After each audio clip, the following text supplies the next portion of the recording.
Hello guys, ganito kalayo yung ah, shooting thing kung paano ako dapat mag-shoot. Kasi, this new application is, hindi pwede landscape at hindi niya kayang i-full screen yung buong,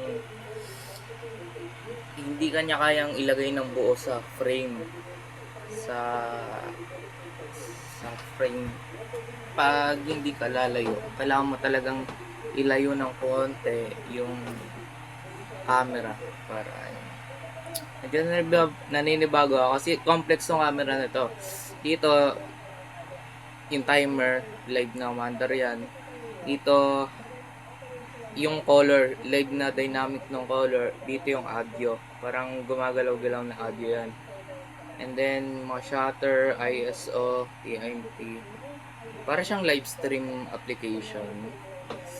Para siyang software na na kung saan ka nagla-live, parang studio. I don't know, medyo pang PC yung UI.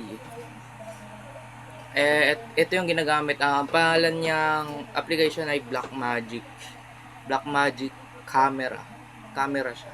Camera na app siya, as in dina-download sa hindi siya sa Play Store, sa Google ko siya dinownload. At saka nung una ko dinownload to, XAPK siya. Ang kagandahan dito, pwede mong pindutin yung camera, then i-switch yung likod nang hindi ni-stop yung video. Pwede ka mag-switch ng camera nang hindi ni-stop yung video. Yun yung kagandahan dito. At as you see, may live chat dito, settings, media.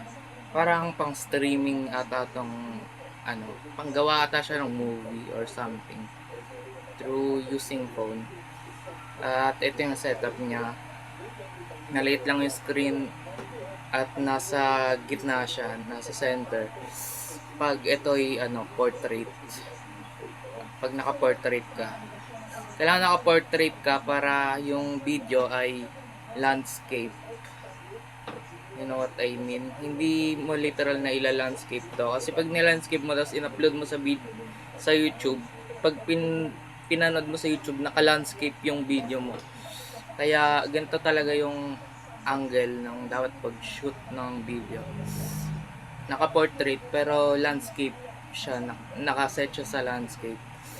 So yun, inaray ko yung vertical to, but magkakaroon ng problema pag in-upload yung video. At hindi maganda nung tinaray ko yung vertical.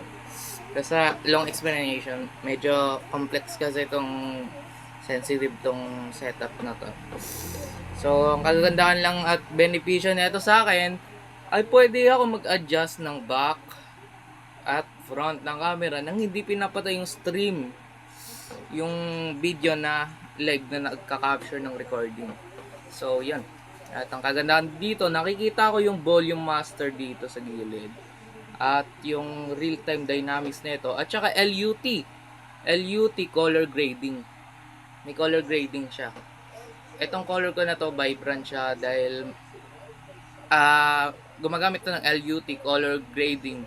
At just to remind lang ulit, ang pangalan ng app ay Blackmagic. Para siyang streaming platform. Like parang may pagkawig sa mga Twitch, mga ganon. So yun, hindi ko siya directly dinownload sa Play Store, na-download ko siya sa Google as XAPK. Kailangan mo pang gawin ng paraan para ma-install. Yun lang, share ko lang sa inyo to. At ito ay bagong camera, bagong application. So yun, bye. Yan lang for this video. So bye.